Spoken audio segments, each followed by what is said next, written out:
vous êtes toutes les deux prêtes à partir. Donc, j'ai deux questions pour vous, Najla. Et j'ai une question, or I'm going to have a question in English for you, Jihen. So if we can just start with the first question for you, Najla. Maintenant, nous allons parler d'auto-évaluation dans le cadre d'un projet sous l'esprit entrepreneurial. Quel a été le but de ce projet et quel a été le rôle de l'auto-évaluation dans ce contexte? Merci pour la question. Je voudrais d'abord apporter une précision concernant la notion d'esprit entrepreneurial. Il s'agit en effet d'une façon de penser et d'agir. L'esprit entrepreneurial permet notamment de prendre des risques mesurés, de penser de façon créative et d'être dans l'apprentissage continu.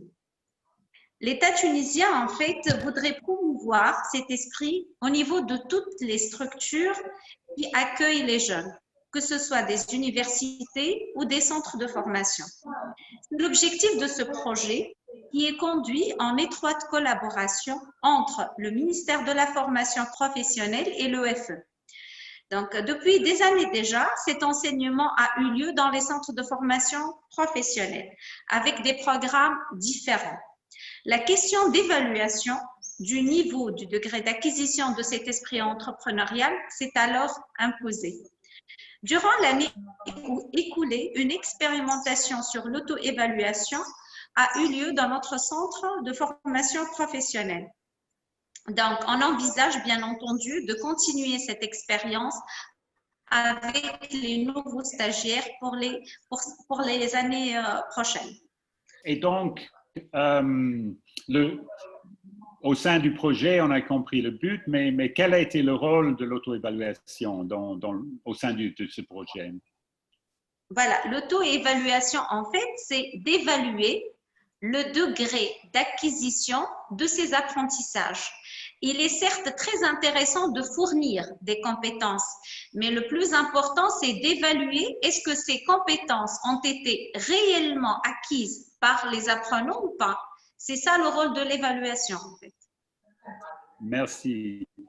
Et donc, est-ce que vous pourriez nous raconter comment s'est déroulée cette auto-évaluation étape par étape?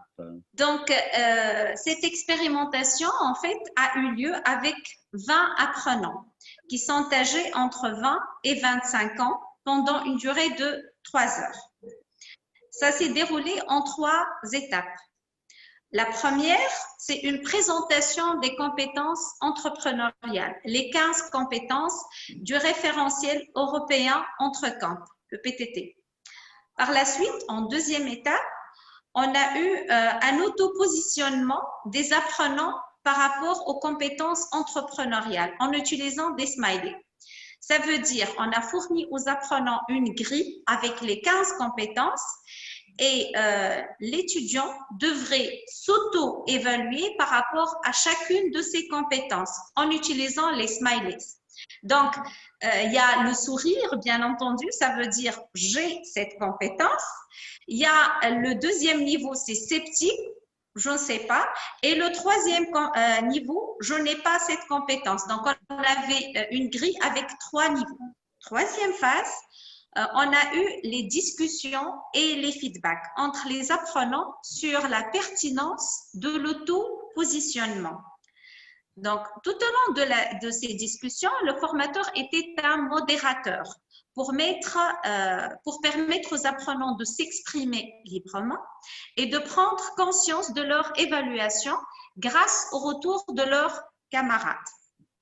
En résumé, le formateur oriente l'apprenant à évaluer ses compétences en tenant compte de son vécu, ses expériences passées et en cherchant des preuves factuelles. Donc, ceci a permis de conscientiser le processus d'apprentissage et de responsabiliser les apprenants par rapport à leur auto-évaluation. Le débat était très riche et très constructif. Par exemple, un stagiaire va évaluer, va s'auto-évaluer avec la note 3. Ça veut dire, je n'ai pas cette compétence. Lors de la discussion, ses camarades lui disent, non, lors de l'expérience telle ou telle ou telle, tu as manifesté cette compétence et donc, votre notification, elle n'est pas la bonne. Nous, on va vous noter avec la meilleure note, le smiley. Donc, ces discussions étaient très, très riches et ça a permis aux stagiaires d'être beaucoup plus conscients par rapport à son auto-évaluation.